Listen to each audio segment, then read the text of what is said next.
2,5 години трпение имаме за председателот на комисија Илија Димовски. Јасно ќе го кажам тоа. Тоа е право на парламентот. Согласно законот. Тие бират Државен завод за ревизија. 2,5 години да биде заглавено нешто на комисијата за избори и именувања, кое што се води од господинот Димовски, не е фер и не е коректно. Тоа не е патриотизам, тоа не е чест на државата.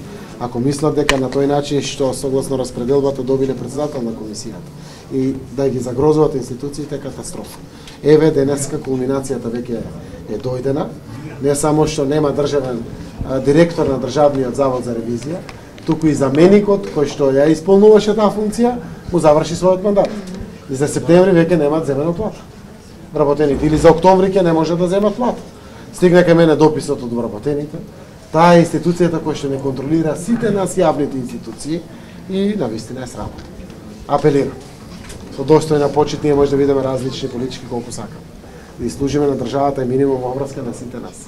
Дали сме од СДС, од ВМРО, од ДУИ, од ДПА, од Алијанс, од било која политичка партија. И имаме законски обврски да носиме одлуки. Апелирам да се изберат тие институции каде што пред комисијата за избори и именувања навистина се застанати. Една од тие институции се Програмскиот совет на Македонската радио и телевизија.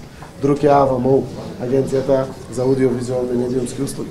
Еве го Државниот завод за ревизија.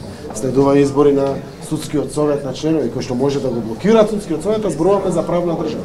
Така да апелирам до парламентот, замолувам, јас сум биран од тој парламент како председател на влада, апелирам, замолувам одлуките да се носат.